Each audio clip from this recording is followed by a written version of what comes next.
Hello everyone, I'm Storm Tracker AT meteorologist Austin Haskins. It was yet again another very warm day across western Wisconsin Tuesday as highs got into the mid to upper 80s, even hitting 90 in Red Wing. And it's going to be a warm and dry day once again today, but we have some changes in the forecast going forward. Starting with tomorrow, we'll have a chance for some morning and then afternoon and evening showers and thunderstorms. And I'm watching that afternoon and evening chance a little bit closely because it does pose a risk for seeing some strong to severe storms. We'll talk about that coming up. Friday and Saturday, we'll return to some drier weather once again. More sunshine Friday with more clouds on Saturday. Still warm, a bit muggy, but nothing too crazy. And then from Sunday through Tuesday, chances for showers are in the forecast and some cooler temperatures. There's still a few question marks on how this will play out, but we're starting to get a little bit of a better agreement, at least on narrowing down the timing anyways for that. So we have some rain the second half of that extended forecast. Our chance for tomorrow is coming along this cold front attached to a low pressure that's over by Billings, Montana this morning. The main low is going to move north and east, but we have it's what's called vertically stacked at the surface end in the upper levels with the low pressure, and this cold front coming through, those are going to be the what we call triggering mechanisms to support the chances for thunderstorms the first round tomorrow morning and then again tomorrow afternoon and into tomorrow evening. So let's take you through Futurecast. And again, we're going to look at a couple different models here. So today, mix of clouds and sunshine, maybe turning for a time mostly cloudy this evening, but we're going to stay quiet today. So that's the main thing. And then overnight tonight, after about, I would say 2, 3 in the morning, we'll be watching some showers and storms over in eastern Minnesota moving into our region just in time for the morning commute tomorrow. So if you're heading off to work or school tomorrow, just be mindful of that. Probably don't really need the umbrellas necessarily. You could take them with if you want, but it's not going to be an all-day rain. Because you can see by midday, that fizzles out. There may be a couple of isolated showers and storms that try to redevelop early tomorrow afternoon out to the west, but the better chances for showers and storms will be late afternoon into tomorrow evening. We're looking at about a 5 p.m. to midnight time frame, give or take about an hour on each side for showers and storms, and then eventually maybe even a broken line or solid line of storms moving through. But by the time we get into early Friday morning, we'll clear things out, but we will likely deal with some fog and some low-level clouds to begin the day on Friday. Now, looking at another run of Futurecast, this is the HRRR model, one of the higher resolution models. Now we're kind of within that time window. We can get another look at this.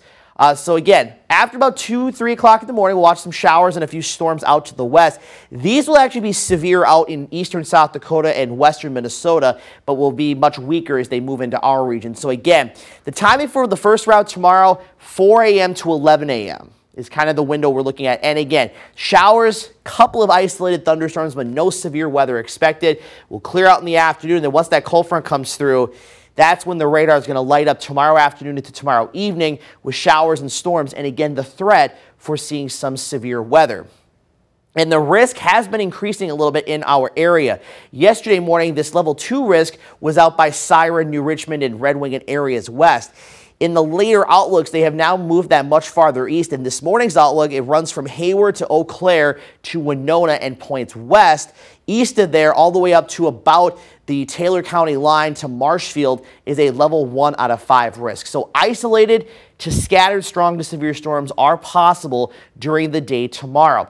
Now the hazards could be some low-end risk for an isolated tornado or two, a threat for hail, which could be 1 to 2 inches in diameter, which is up to the size of an egg, and even a hatched area out to the west where some significant hail could be possible, which by definition from the National Weather Service is 2 inches in diameter or bigger, and wind gusts that could be upwards of 60 to 70 miles per hour. So a closer look at all the hazards for tomorrow. And again, it's a low to medium threat for the hail, but again, within this hatched area, so roughly along and west of Highway 25, that's where we could see some hailstones that could be, as you see on the legend up here, 2 inches in diameter or larger, which 2 inches is the size of an egg.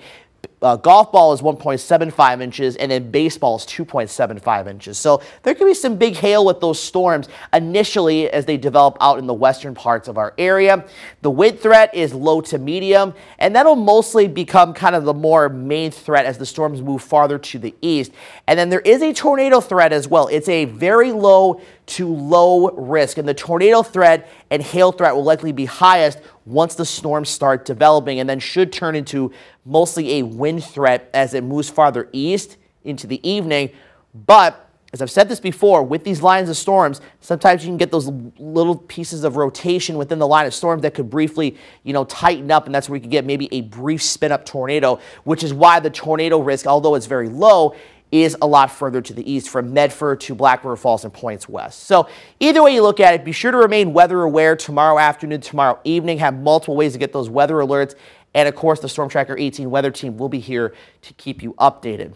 Now, that's our best chance of rain in the short term. And then, as I mentioned, most of Friday and Saturday are going to be dry. A few showers late Saturday night into Sunday, but then a slightly higher chance for rain Sunday night through Monday night and lingering into Tuesday. Again, some of the details need to be ironed out on that, but certainly could see potentially a decent amount of rain with that system.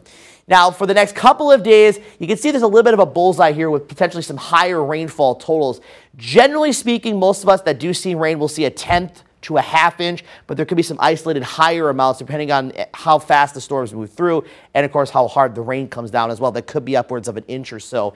And then combining in the system into Sunday, Monday, Tuesday next week or somewhere in that time frame, over the next 7 days, most spots could see anywhere from a 1/2 inch to as much as 2 inches of rain. So, we've been pretty dry as of late, and this all pans out, we can at least get some beneficial rainfall. And even if we only end up getting a 1/2 inch to 1 inch over the next 7 days, that's certainly a lot better than where we've stood over the last, 2.5 weeks, when some spots haven't even had a 1/10 of an inch of rain since about the 29th of August.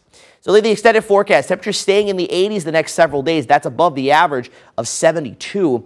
And we'll have some areas of fog Friday morning, still warm Saturday. But then what's been a little bit higher confidence as of late is the cooler weather that'll be settling in.